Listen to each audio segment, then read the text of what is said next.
Lo que comenzó siendo una conmemoración de los trabajadores y trabajadoras que lucharon por mejores condiciones de trabajo, que se ejemplifican en los mártires de Chicago en el año 1886, y en las mujeres que el 8 de marzo del 57 en Nueva York fallecieron en un incendio,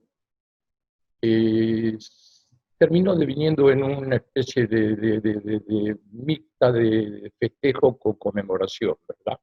Es decir, los trabajadores festejan su día y nosotros conmemoramos la fecha eh, trágica que dio origen al mismo.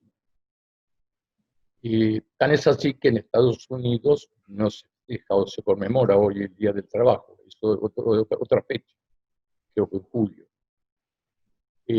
Este día nos encuentra inmersos en una pandemia global que precisamente en lugar de encontrarnos físicamente nos obliga a utilizar esta metodología, ¿verdad? Porque nos encontramos en cuarentena. Y esto nos obliga a reflexionar y nos obliga a marcar que aceleró el cambio de paradigma que las nuevas tecnologías, la robótica, la informática, la inteligencia artificial, aprovechando que hay una especialista en el tema, eh, implicaban sobre el mundo del trabajo y los efectos que iban a tener. Y yo por eso quiero agradecer y homenajear a todos los hombres y mujeres que dieron su vida por el trabajo y los derechos de los trabajadores, y además a los que en la actualidad hacen posible con su trabajo que nosotros estemos en cuarentena y preservados, es decir, los trabajadores de la salud, los de la fuerza de seguridad, los de la alimentación, los delivery, que son esos pobres chicos cuya actividad está muy desregulada y muy desprotegida, pero que son trabajadores al fin, y sobre los cuales inclusive creo que hay que hacer un llamado de atención para regular esa actividad en una forma que los proteja. El gobierno ha manifestado, Morón y el ministro de Trabajo, su intención de hacerlo. Esperemos que lo haga pronto. Nosotros, en lo que hace a la cuestión social del trabajo, tenemos que remontarnos a Vialet Macet en 1903 y a su informe sobre el estado de la clase trabajadora argentina, que fue un informe que preparó a pedido de Joaquín B. González, que era ministro de Interior de Roca en la segunda presidencia.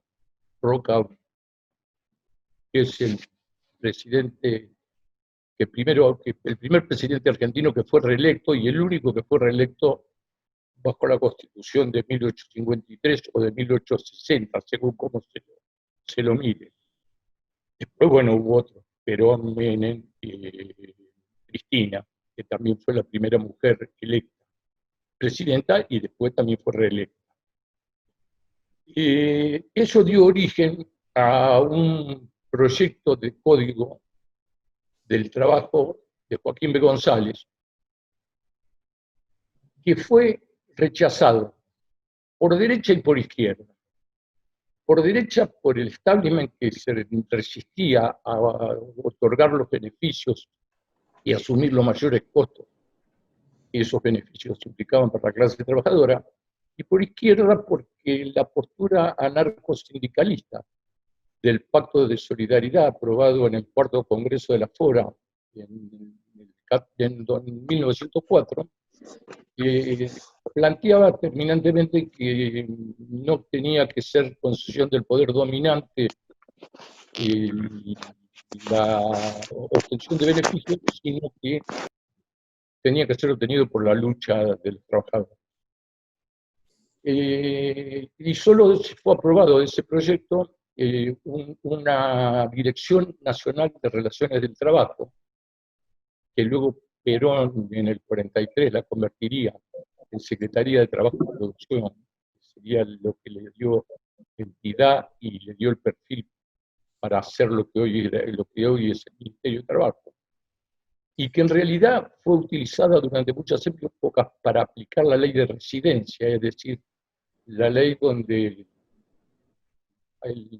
las autoridades podían eh, desterrar a o sacar del país a los inmigrantes que eran los anarcosindicalistas y los socialistas combativos.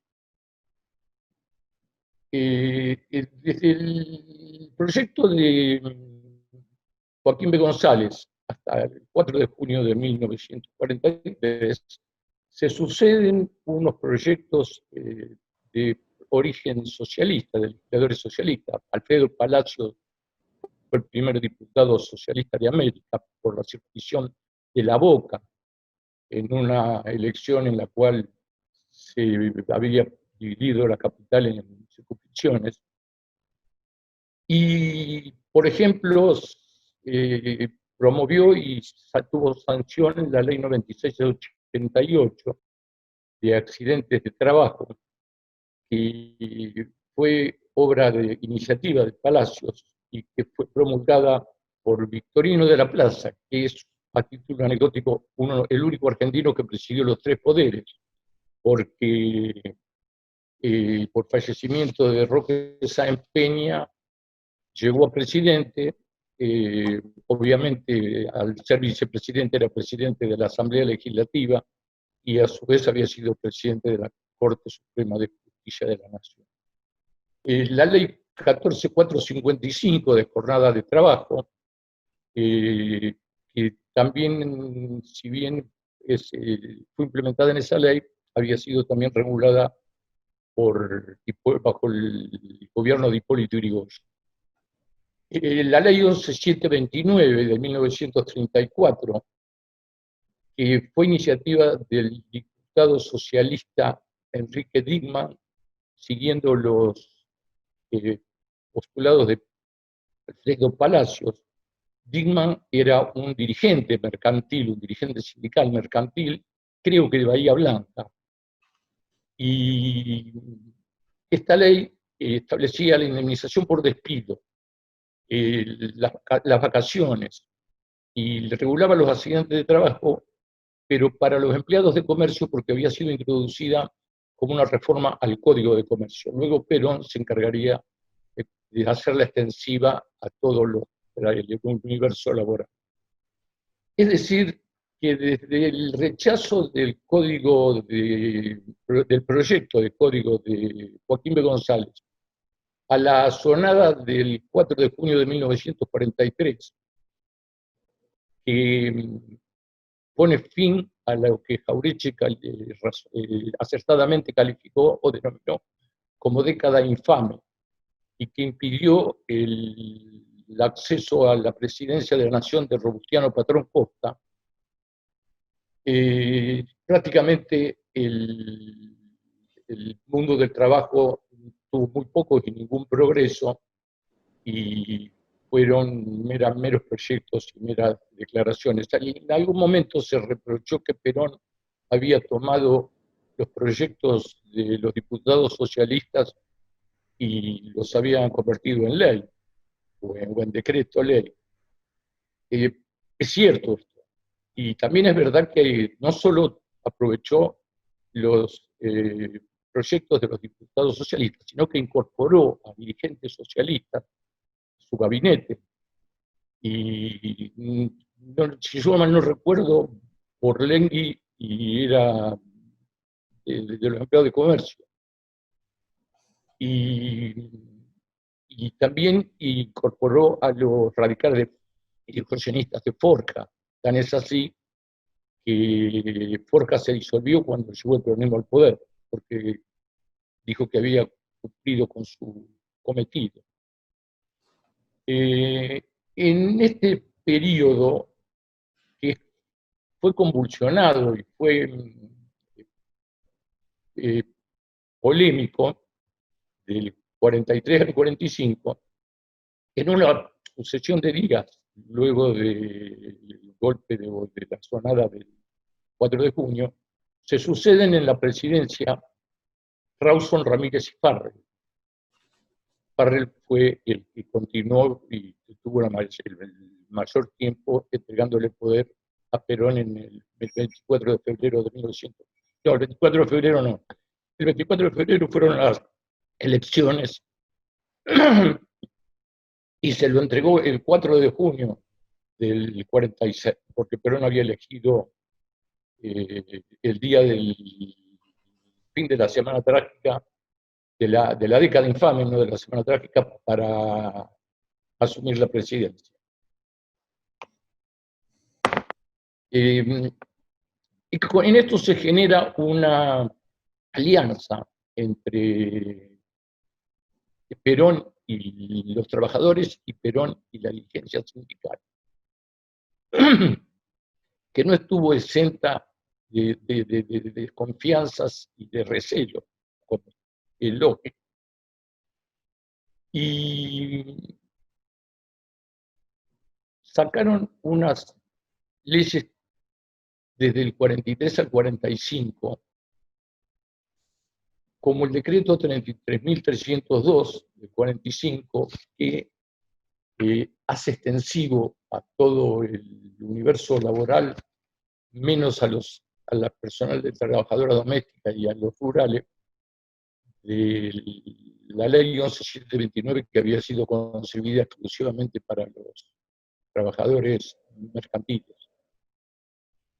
Y así se llega al 17 de octubre. Previo a esto, el 10 de octubre del 45, Perón dijo en un discurso que no tiene desperdicio en la Secretaría de Trabajo y Previsión, que estaba en las instalaciones donde hoy funciona el INDEC, en la avenida, en la diagonal Roca, frente al monumento a Roca.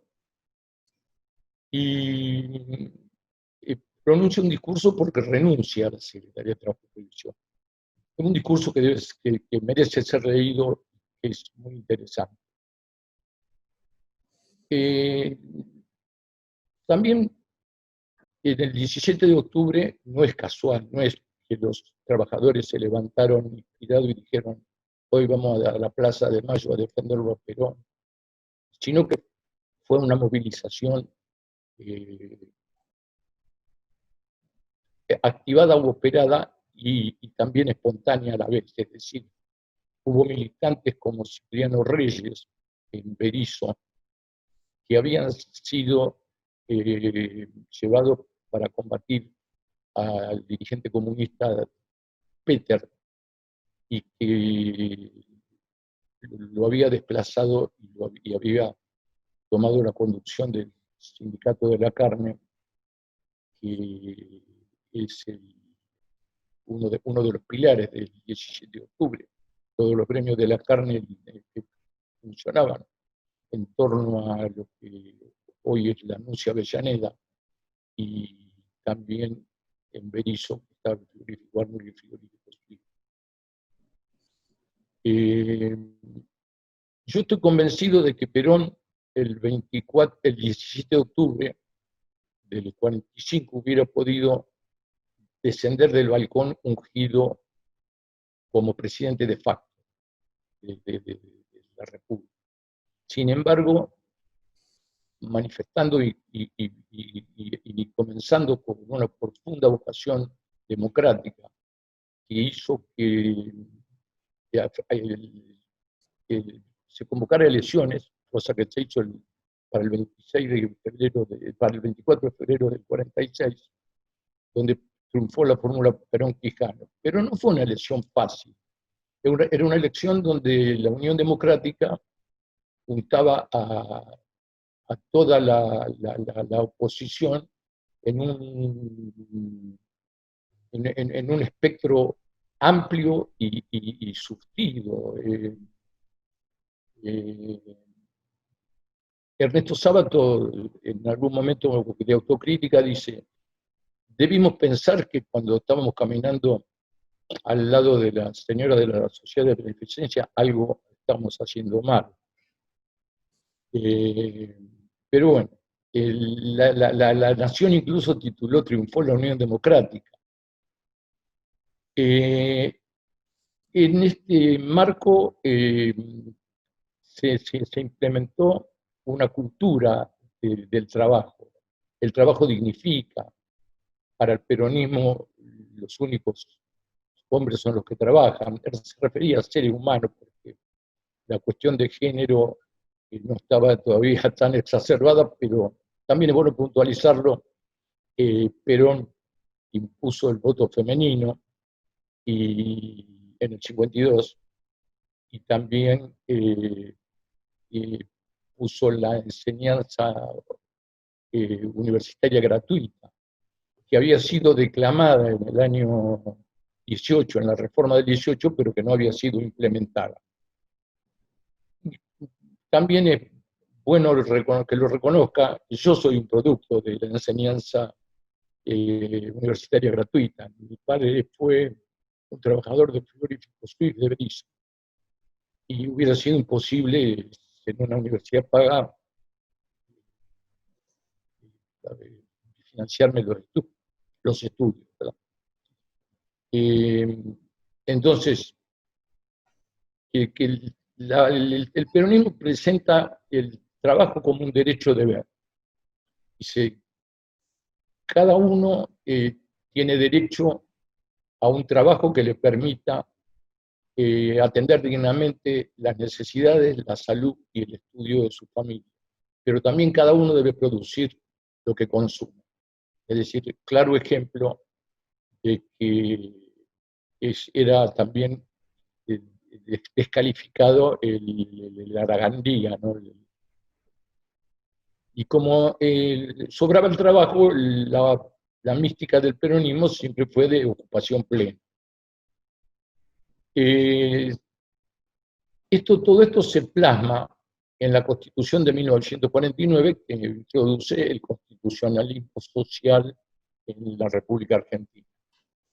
Luego viene el golpe de Estado del 1955, la derogación del decreto, por decreto de la Constitución del 49, y como hasta los radicales y algunos socialistas como Alfredo Palacio, que habían aprobado y apoyado el golpe del 55, se escandalizaron por la derogación por decreto, pretendiendo sanearla y retornar a las constituciones liberales de 1853 o de 1860, según como se mire. Convocan a una convención constituyente en Santa Fe en el año 1957, con proscripción del peronismo. En esa convención se retira la Unión Cívica Radical Intransigente, decidida sobre los convencionales por Oscar Allende, y se iba a una derogación de la Constitución del 49 y a un retorno a la Constitución del 53 o del 60. Y digo del 53 o del 60 porque hay un debate en torno a cuál fue la primera Constitución argentina, ya que en la del 53 la provincia de Buenos Aires no estaba incorporada a la Confederación, y entonces hay quienes dicen, técnicamente, algunos politólogos, que la primera Constitución argentina es la de 1860. Yo no tomo partido sobre ese tema, que por otro lado es académico e inútil. Y en esa convención del 57, repito, se iba a un retorno a la constitución liberal, donde paralelamente, paradojalmente, no hacía ninguna referencia al trabajo. El trabajo estaba concebido como una locación de servicio en el Código Civil de Vélez. Y de no ser por Crisólogo Larralde, que fue un radical irigoyenista de Quilmes, que no apoyó a la Unión Democrática y que en función de eso, luego de la derrota, fue proclamado presidente del Comité Nacional de la UCR, y que sin ser convencional fue a Santa Fe y consiguió el quórum necesario para aprobar el artículo 14 bis de la Constitución, que nos evita que nos retrotraigamos a la Constitución liberal del 53 o del 60. Más aún, inclusive incorpora el derecho de huelga, que en la Constitución del 49 no estaba. Sampay dice que fue porque era un derecho natural que no necesitaba ser proclamado ni legislado. No, no me convence a mí la argumentación del maestro Sampay. Pienso que era porque en la comunidad organizada no cabía la concepción del derecho de huelga.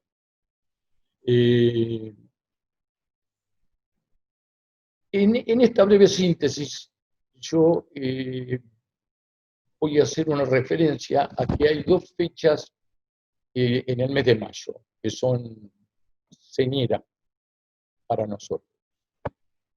La primera es la que estamos festejando y conmemorando hoy, que es el 1 de mayo, y la segunda es el 25 de mayo, que es el origen de nuestra nacionalidad. Y entonces, permítaseme hacer una comparación entre la Argentina y el mundo del trabajo del primer centenario, del segundo centenario y en la actualidad, es decir, en el 210 años de la Revolución de Mayo. En el primer centenario, en 1910, había sido reprimido el 1 de mayo con muertos. Incluso la Policía Federal se llevó un cadáver que estaban velando y generó disturbios. El 25 de mayo se celebró con gran pompa, pero con estado de sitio, porque se evitaron las movilizaciones populares. En el segundo centenario, en el cual a mí me tocó la suerte de ser ministro de Trabajo de la provincia de Buenos Aires, y acompañando por Carlos Tomada, que fue el ministro de Trabajo de todo el kirchnerismo, ministro de Trabajo que duró y que va a durar más tiempo en ejercicio, porque duró 12 años, en un cargo que es altamente inestable.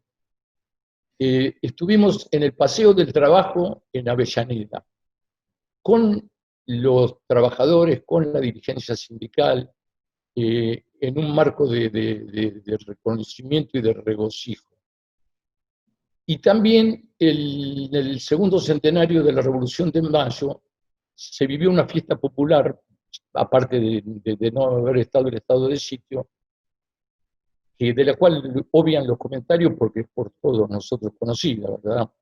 Podemos tener las diferencias ideológicas que queramos, pero la realidad es que fue una fiesta impresionante.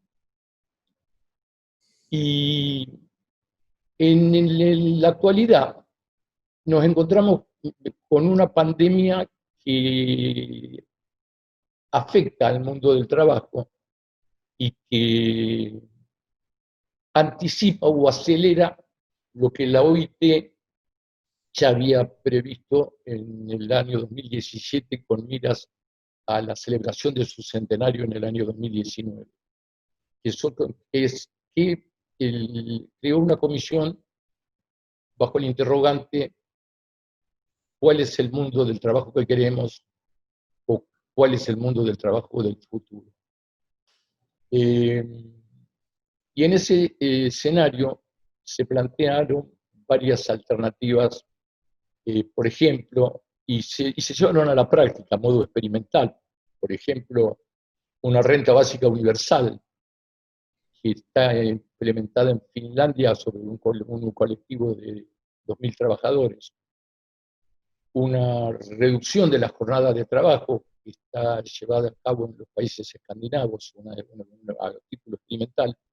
Y también se habló de una reducción en lugar de la jornada de la semana de trabajo. Lo primero, es decir, lo de la renta básica universal puede ser una solución al problema. Lo otro son paliativos, porque es socializar el trabajo, reduciendo la jornada. Y obviamente que sin reducción del salario, si no sería estarían contentos los empleadores de hacerlo. Sí, sería una socialización a cargo de los trabajadores, ¿verdad?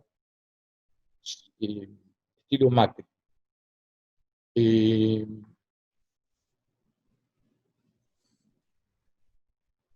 Y aprovechando lo de Macri, yo digo que Mauricio Macri y Cambiemos eliminaron el Ministerio de Trabajo y el Ministerio de Salud, reduciéndolos al rango de secretaría y además subordinándolos al área de desarrollo social, el de salud, y al área de producción, es decir, del ámbito donde tienen que estar representados los empleadores, el de trabajo. Imaginémonos cuál hubiera sido el estado de nuestro país en la actualidad si se planteara hipotéticamente que hubiera sido Macri reelecto y la pandemia esta le hubiera tocado administrarla. Hubiera priorizado la economía, hubiera priorizado los intereses de los poderosos y hubiera utilizado como variable de ajuste el trabajo y los trabajadores. Por el contrario, en el caso de Alberto Fernández, hubo un restablecimiento del rango ministerial de salud y de trabajo con una visión humanista, y con un Estado presente, siguiendo en alguna medida, bueno, los lineamientos de Perón, por supuesto, del peronismo, y por otro lado también lo del Papa Francisco, que en la encíclica Laudato Si hace referencia al tema del trabajo, a pesar de que el tema que se refiere es de la ecología, y lo considera como una variable de la ecología, porque el hombre tiene que ser preservado, el hombre no, el ser humano tiene que ser preservado en condiciones dignas. Y es ratificado en la homilía del Pascua de Resurrección Última, en grado sumo, cuando hace referencia a los pobres, a los poderosos, a que se debe significarse y proveerse de generar más trabajo, porque la caridad es buena para la coyuntura, pero no es buena para el largo mediano plazo, ¿no? Yo, incluso dice que habla de la población de Descartes, no de Descartes, que es la agrupación con la cual estamos nosotros involucrados, yo digo yo y algunos de los presentes, sino de Descartes. Y también aclaro que la agrupación Descartes no es en homenaje al filósofo francés René Descartes, sino que el del autor del discurso del método, sino que es en homenaje a Juan Perón, que era el seudónimo que utilizaba él para escribir sus artículos cuando era presidente. Como colofón, digo que quiero hacer un homenaje a mis maestros en el mundo del trabajo. Rodolfo Caponfilas, que se autodefinía como católico practicante y como demócrata cristiano. Julio Bodio, que se autodefinía también como gramsciano y agnóstico. Y Julio, los dos anteriores murieron. Y Julio Nefa, que con sus jóvenes 80 y tantos años aún anda correteando y pregonando las teorías laborales. Uno, Caponfilas desde el punto de vista jurídico, Julio Nefa desde el punto de vista sociológico, creó el sindicalismo sociopolítico, y Julio Nefa desde el punto de vista de la economía social. No obstante sus vertientes distintas, tanto políticas como religiosas, Nefa es peronista. Los tres coincidían en que, con Scalabrini y Ortiz, en que se debe, si no se legisla y se gobierna explícitamente para los débiles, se está legislando y gobernando implícitamente para los poderosos. Es decir, en la ausencia del Estado y la libertad del mercado, el pez grande se come al chico. El gobierno anterior no solo no legisló explícitamente para los débiles, sino que lo hizo explícitamente para los poderosos, es decir, lo superó a Scalabrini y Ortiz. Yo creo que no se puede negar el progreso, no se puede negar los avances de la informática, y esta conferencia o teleconferencia dan prueba de ello. Son de utilidad y el destino del hombre es progresar. Pero lo que sí se debe es cuestionar en beneficio de quién se progresa. Si se progresa en beneficio de las grandes mayorías o de los muchos que tienen poco o nada, o en beneficio de las grandes de las minorías de los que tienen mucho, de los pocos que tienen mucho. Yo creo, y con el gobierno de Fernández no me cabe ninguna duda que transitamos ese camino, estamos en un gobierno que protege a los pocos, a los muchos que tienen poco, y no a los pocos que tienen mucho. De manera que la solución de estas cuestiones tiene que ser en función de ese enfoque. No se pueden negar las plataformas digitales, por ejemplo, porque han venido para quedarse. Pero lo que sí se puede negar es la relación del vínculo que tienen con sus trabajadores. Y en función de eso, la protección que esos trabajadores se merecen. De la misma manera que no se puede negar que un usuario recurra a Uber para llamar un vehículo que lo transporte. Lo que sí tiene que tenerse cuidado en que ese vehículo no sea de un pobre desgraciado que se gana un manguito complementario de su salario insuficiente por un cochecito que tiene de tiempos mejores, sino que debe ser un coche con todos los requisitos y con todos los recaudos para la seguridad del transportador y del transportado. Imaginémonos un choque con un vehículo Uber, se funde el propietario, y si el pasajero o los pasajeros no tienen, tienen lesiones o tienen la desgracia de ser lesionados seriamente, de morir, no los cubriría el seguro particular. Se dice que ahora la plataforma contrata a Uber, contrata un seguro colectivo para terceros transportados. No me consta, pero aún suponiendo que eso sea cierto, desde el punto de vista del mundo del trabajo, es necesario pensar tanto en el conductor como en los pobres muchachos y chicas que andan en bicicleta o en moto, y en los derechos que les corresponden y que no les son reconocidos. Yo con esta breve exposición creo que he sido suficientemente claro como para dejar abierto el debate a la teleaudiencia, o como se lo quiera denominar. Muchas gracias y quedo a la disposición de ustedes. Bueno, muchas gracias, Oscar.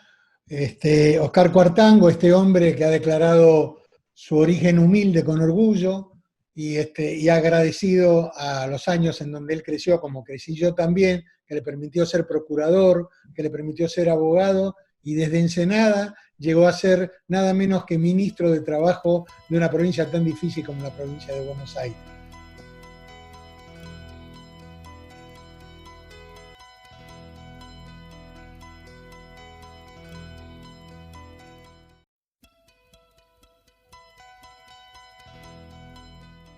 El sentido de estas reuniones se hace todos los días viernes en este horario y el foro va a seguir. Si Oscar está de acuerdo, vamos a sumar, y si Agustín y el resto de compañeros están de acuerdo, vamos a ir sumándonos a una construcción. El tema de teletrabajo es un tema muy importante que nosotros, ya va a llegar el momento en las próximas reuniones, tenemos mucho construido y hay mucho para discutir, así que es el ámbito propicio para eso. Yo, además de agradecerle la presencia de todos ustedes, llegando ya a las 8, que es la hora de cierre, quisiera cerrar con dos pequeñas cositas. Una es dos frases que Francisco, que nos ilumina desde Roma, como nos iluminaba antes cuando estaba acá cerca de la Municipalidad de la Ciudad de Buenos Aires, formó parte, alguien tiene abierto, vamos a cerrar el audio de que tenía abierto, hace ruido, formó parte de la carta que Francisco le mandó al cardenal Turkson cuando se hizo la conferencia internacional de Populorum Progressio Laudato Si, con la presencia de muchos gremialistas argentinos. Quiero leerlo porque me parece que también ilumina, como ilumina toda la palabra de Francisco. Dice Francisco: también sabemos que la tecnología, de la cual recibimos tantos beneficios y oportunidades, puede obstaculizar el desarrollo sustentable cuando está asociada a un paradigma de poder, dominio y manipulación. En el contexto actual, conocido como la Cuarta Revolución Industrial, caracterizado por esta rapidación y la refinada tecnología digital, la robótica y la inteligencia artificial, el mundo necesita de voces como la de ustedes. Son los trabajadores quienes, en su lucha por la jornada laboral justa, han aprendido a enfrentarse con una mentalidad utilitarista, cortoplacista y manipuladora. Una palabra que dejo para la reflexión, y desde ya los invito el lunes que viene a seguir discutiendo estos temas tan importantes. Y como planteé cuando éramos menos que ahora, quiero terminar con un pequeño regalo, digamos, un pequeño recuerdo. Gracias a todos por la presencia, y nos encontramos pronto, otra vez, el viernes que viene.